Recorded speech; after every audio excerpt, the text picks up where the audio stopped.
Oke, assalamualaikum kawan-kawan semuanya pecinta bahasa Jepang. Kita kembali lagi di channel Watashino Sensei. Kali ini Watashino Sensei akan membagi pengalaman, membagi penjelasan tentang pola kalimat bab 24 ya kawan-kawan. Karena kemarin ada yang request minta tolong dibahas ulang bab ke-24. Sensei akan coba bahas bab ke-24 ini.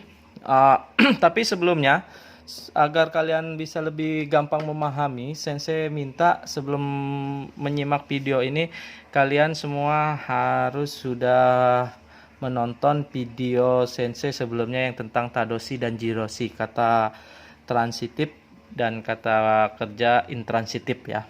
Kemarin di pembahasan kata kerja transitif itu syaratnya yaitu dia harus ada objek, atau dalam bahasa Jepang wo ya, harus ada objek. Pola kalimatnya bisa disebut pola kalimat aktif ya, aktif. Ini syarat yang pertama, ini harus ada objek. Terus syarat yang kedua, biasanya ciri-ciri kata kerja intransitif, transitif ya. Transitif itu dia mendapatkan imbuhan ya. Titik-titik. Berarti dia artinya melakukan ya, aktif. Nah, sementara kalau ciri-ciri intransitif di video sebelumnya, yaitu yang pertama dia tidak memerlukan objek. Berarti kalimatnya kalimat pasif ya. Pasif. Yang kedua, dia berimbuhan, identiknya cenderung berimbuhan di, terus terus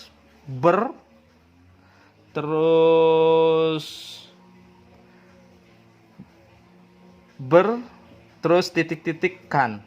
Nah, ini ciri-ciri khususnya. Ciri-ciri khusus tentang pola kalimat yang menggunakan transitif atau intransitif. Kita bahas langsung di pola kalimat nomor 1 bab 24. Yaitu pola kalimatnya titik-titik ga doshi tadoshi te arimas. Nah, ingat te arimas. Langsung saja biar tidak membingungkan, kita lihat contohnya. Noto ni namae ga kaite arimas. Kita lihat di sini. Namae ini fungsinya bukan sebagai objek, tapi melainkan sebagai subjek ya, penderita. Maka dengan syarat ini pola kalimat ini tergolong pola kalimat, kalau menurut Sensei ini intransitif, kita ganti jadi intransitif. Karena dia tidak ada objeknya. Yang artinya noto itu di buku, namai ga kaite arimas. Ingat, kaite arimas. Kaite dari kata kakimas, menulis ya. Nah, kalau dia menulis berarti kalimatnya transitif ya. Tapi karena ada te arimas, berarti kalimatnya menjadi tertulis. Jadi ini artinya di buku tertulis nama. Nah, tertulis nama. Beda ya. Menulis nama di buku. Boleh, bisa itu disebut dengan kata pola kalimat transitif. Tapi kalau di buku tertulis nama, itu kalimat intransitif. Ya, itu perbedaannya. Kita lihat langsung aja yang gampang, nomor 3. Kabe ni chizu ga hatte arimasu. Hatte arimasu. Hatte arimasu. Di dinding tertempel chizu. Chizu itu apa? Peta ya. Tertempel peta di dinding ya.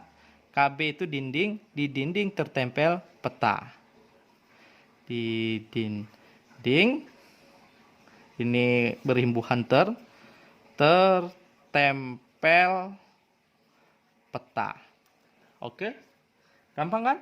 Gampang ya. Yang penting kita harus pahami dulu apa itu kalimat transitif, apa itu kalimat intransitif. Maka ini Sensei coret karena mungkin kesalahan cetak. Menurut Sensei ini bukan kalimat transitif tapi merupakan kalimat intransitif. Karena apa? Kita lihat di sini tidak ada objeknya. Tidak ada objeknya karena kata benda yang ada di sini sebagai subjek. Sementara kalau kalimat transitif itu dia membutuhkan objek dan kalimatnya menjadi aktif. Contohnya kalau ini mau kita rubah menjadi kalimat transitif. Kalau ini kan tadi di buku tertulis nama. Noto ni namae ga kaite arimasu. Kalau mau berubah menjadi kalimat transitif di buku, menulis nama di buku. Berarti noto ni namae wo kakimasu. Menulis nama di buku. Itu baru bisa dikatakan kalimat transitif. Oke. Langsung kita menuju ke pola yang nomor 2. Sama juga polanya titik-titik wa, ada subjeknya, ada kata tempat, titik-titik ni, dosi, tadosi, te arimas. Nah, Sensei katakan lagi tadi kita sudah lihat ya kan ciri-ciri dari transitif dan intransitif atau jidosi dan tadosi harus ada objek. Sementara ini pola yang kita pakai tidak ada objek. Maka ini kita ganti bukan kalimat transitif tapi intransitif. Tadosi kita ganti jadi jidosi. Ya, kalimat intransitif. Cuman bedanya sama nomor 1 tadi. Kalau yang ini yang sekarang itu ada subjek, terus posisi, tempat, letak, baru kalimat intransitifnya. Contoh nomor 1, kurasuto namae wa noto no byoshi ni kaite arimasu. Kelas dan nama tertulis di buku. Ya, tertulis di buku. Contoh lagi nomor 3 yang gampang saja, berikan contohnya. Chisu wa kabe ni hatte arimasu. Nah, peta subjeknya tertempel di dinding. Nah, ini kata tempatnya, ini subjeknya, dan ini kata kerjanya. Nah, chizu wa kabe ni hatte arimasu. Peta tertempel di dinding. Kalau tadi bedanya tidak ada kata tempatnya di depan. Di dinding tertempel peta. Oke. Itu pola yang nomor 2. Terus kemudian pola nomor 3. Kita lihat lagi di pola nomor 3. Nah, ini yang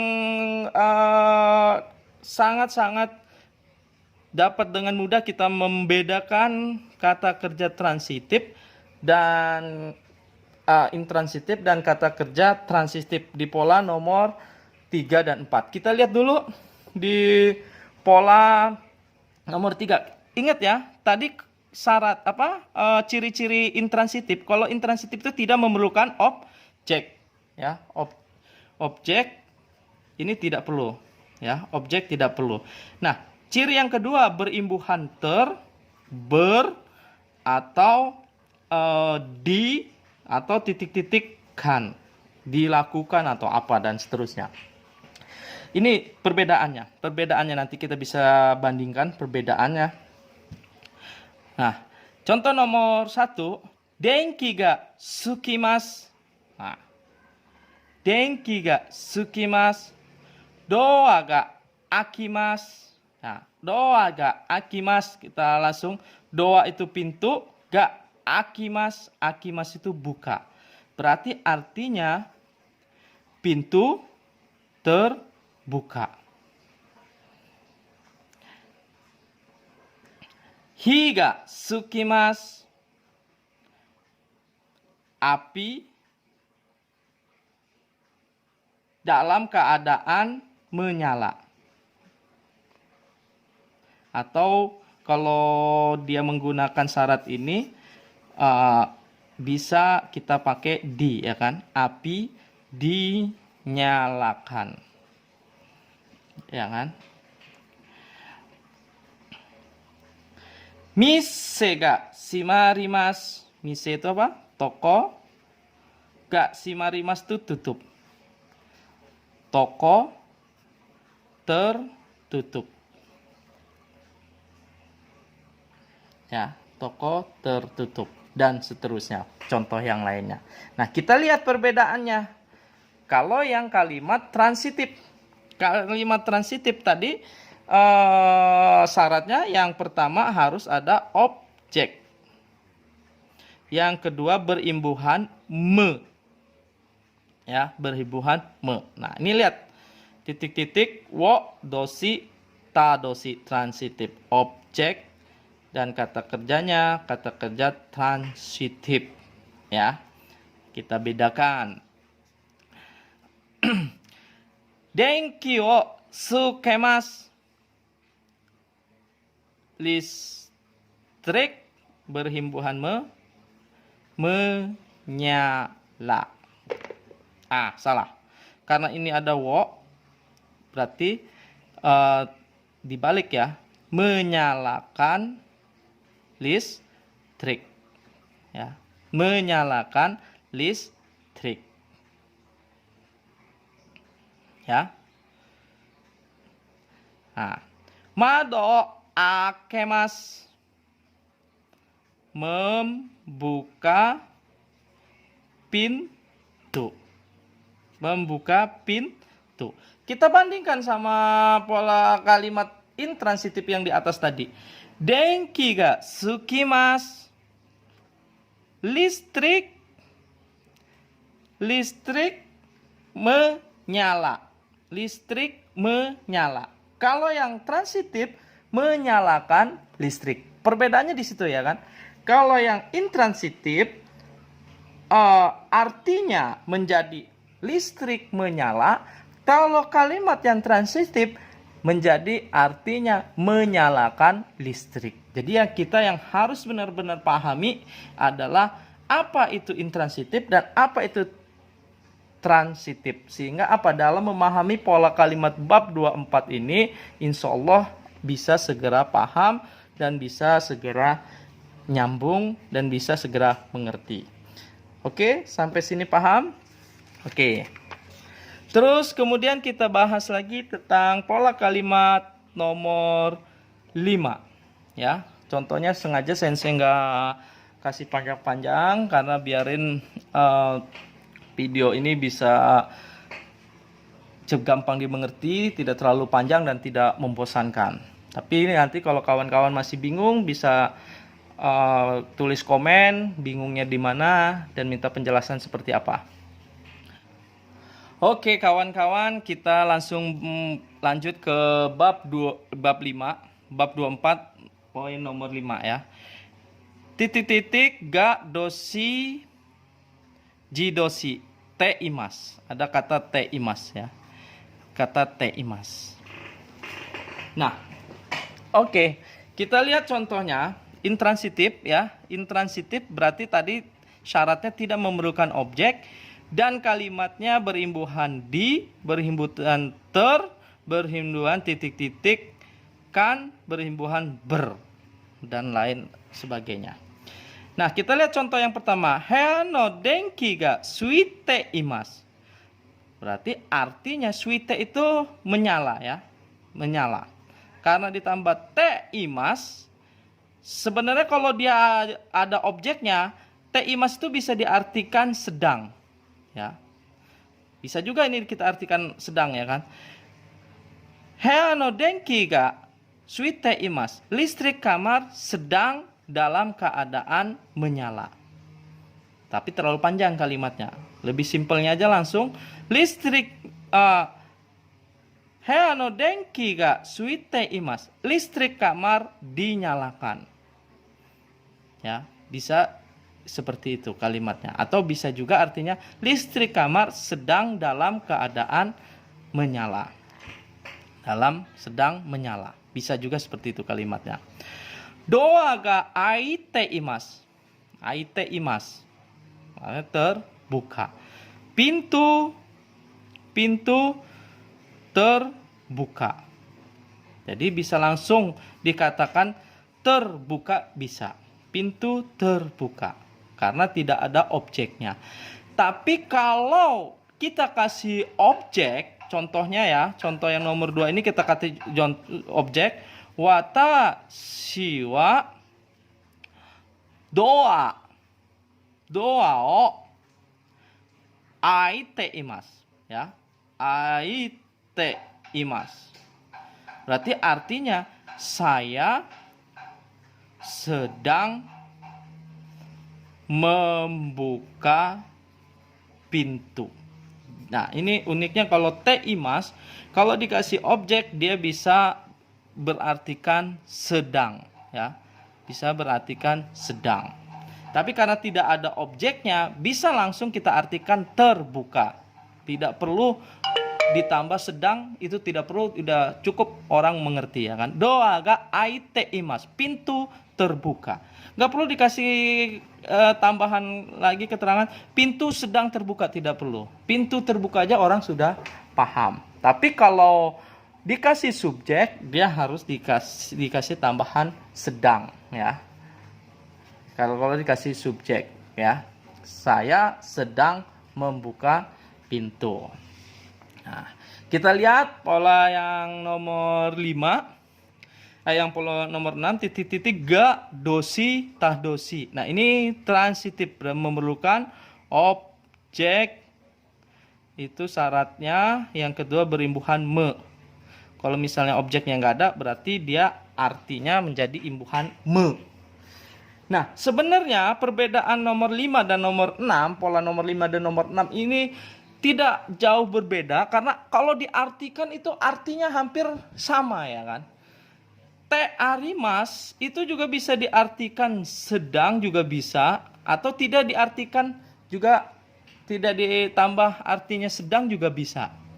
Contoh kita lihat nomor 1 contohnya. Heya no denki ga sukete arimas.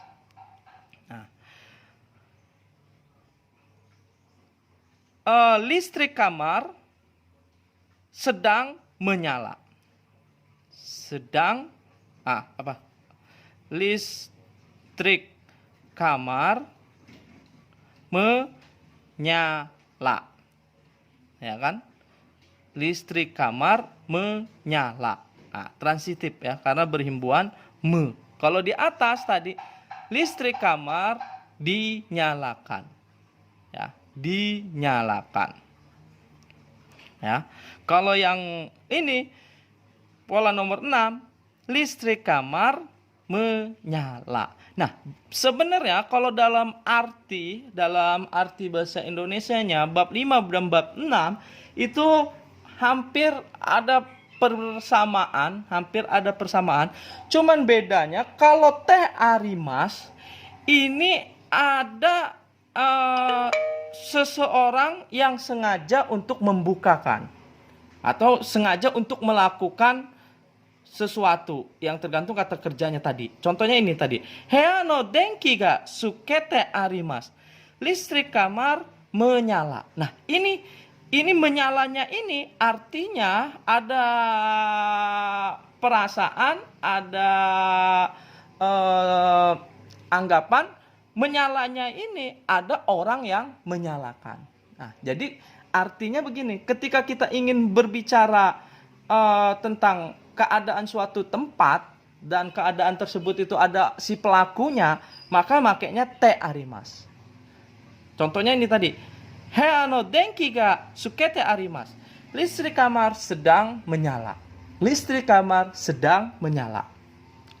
Nah, artinya kalau yang bab nomor 6, listrik di kamar itu ada orang yang menyalakan untuk kita. Nah, itu perbedaannya. Kalau yang nomor 5 sebenarnya artinya hampir sama, ya kan? Heano denki ga suite imas. Listrik kamar sedang dinyalakan. Nah, kalau yang nomor 5 ini kita tidak tahu siapa orang yang menyalakan tersebut. Atau memang kondisinya listrik itu memang sudah nyala. Nah, seperti itu. Nah, sementara kalau yang nomor 6, ini si orang tersebut dia mengetahui listrik itu memang sengaja dinyalakan. Makanya pakai pola kalimatnya sukete arimas, pakai kalimat transitif, pakai kalimat yang aktif karena merasa ada orang yang menyalakan. Contoh lagi nomor 2, kita lihat lagi. Atsui desu kara mado ga akete arimas. Karena panas, ya kan? Atsui itu panas, kara itu karena panas, pintu pintu sedang terbuka atau dalam keadaan membuka, ya, dalam keadaan membuka, ya. Nah, berarti ada orang yang sengaja membuka, bukan pintu ya, tapi jendela, membuka jendela. Nah, itu perbedaan bab 5 dan bab 6. Oke, kawan-kawan. Oh, satu lagi, kawan-kawan yang bab 7 ya, langsung ya, bab 7. Bab 7 lagi, nomor 7. Doshi take bentuk ta ditambah toki. Toki ini artinya waktu ya, waktu atau saat. Nah, tapi kata kerjanya harus dirubah dulu ke bentuk ta. Bentuk ta baru dikasih toki. Kita lihat contohnya. Tokyo he ita toki tomodachi ni aimashita. Tokyo itu Tokyo, he itu ke, ita itu dari kata ikimas dirubah ke bentuk ta ditambah toki, berarti pada saat pergi ke Tokyo, nah kan ikimas itu pergi, Tokyo itu Tokyo, he itu ke pergi ke Tokyo karena dirubah jadi bentuk ta ditambah toki, maka pada saat atau pada waktu pergi ke Tokyo, tomodachi ni aimashita. Pada saat pergi ke Tokyo, bertemu dengan teman. Densa o norita toki korobimashita. Korobimashita itu apa ya? Korobimashita itu jatuh ya, terguling ya kan. Pada saat naik kereta api, kereta listrik, korobimashita, terguling, terjatuh. Ya, oke. Cukup sekian kawan-kawan video saya pada kali ini. Mudah-mudahan kawan-kawan semua yang pecinta bahasa Jepang bisa mengerti dan bisa memahami penjelasan yang saya jelaskan. Ya, tentunya saya sebagai manusia biasa, mungkin dalam penjelasan saya ada yang kurang, ada yang salah, saya mohon maaf yang sebesar-besarnya. Jangan lupa like and subscribe-nya karena subscribe itu gratis, tapi membuat saya semangat dalam membuat video-video tentang bahasa Jepang. Terima kasih. Arigatou gozaimasu. Assalamualaikum warahmatullahi wabarakatuh.